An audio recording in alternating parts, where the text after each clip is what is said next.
poll whenever we get going here at the Daytona International Speedway. And first of all, one of the reasons why you've got that race car in shape was because you missed that wreck on Friday practice. How did you do it? I was pretty far behind it, so I had a chance to get on the brakes and kind of slow down with everybody else around me. I locked the front tires up there on the banking and thought we were going to slide into the wall or slide into someone else. And there was a time where it was so much smoke I didn't know if we were just going to run into something. But luckily, it's more luck than anything, I think.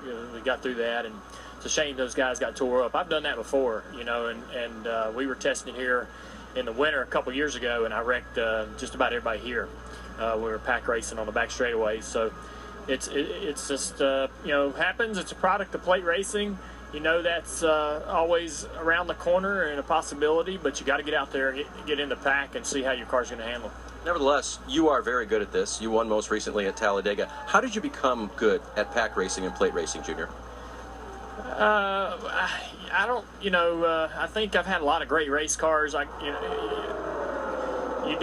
driver is important. The driver's got to make certain decisions, and you'll see the same guys, you know, toward the front of the field in these things.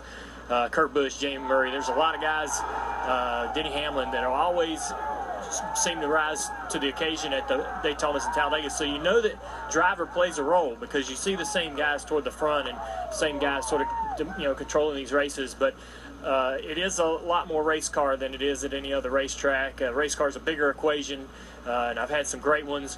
Tony Sr. and Tony Jr. were amazing when it came to building cars for Daytona and Talladega. They took a lot of pride in how well they could build those cars.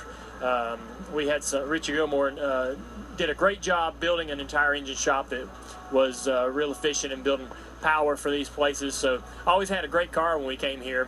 And when we started driving Rick's cars, I knew the equipment was as good or better there. So every time we've came here, we've always had a lot of confidence. Just been in great equipment all this time.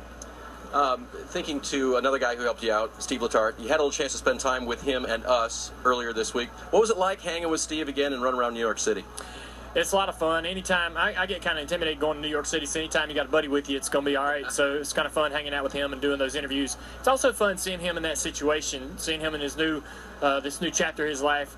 I was really excited for him last year to see how he was going to do. I think he's going to be great. He's going to really enjoy it.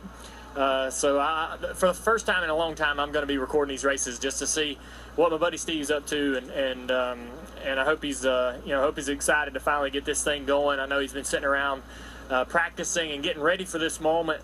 They got a good group of guys up there in the booth, and you as well. The whole cast is going to do a great job. We're really excited about NBC becoming a big part of the NASCAR family again. And I will be pulling for Steve, you know, just like he'll be pulling for us. And we promise you, he's not telling too many stories on you. Not too many, so don't worry too much about that. When we get racing here, you've won here in July before. How much different is this track, and what should the fans expect when we get going here? Gonna have a lot of grip. It's late. The track's gonna be a little green because of the rain, but there's gonna be a lot of grip, so you're not gonna worry about your car really handling too much, or having to work on the handling a whole lot.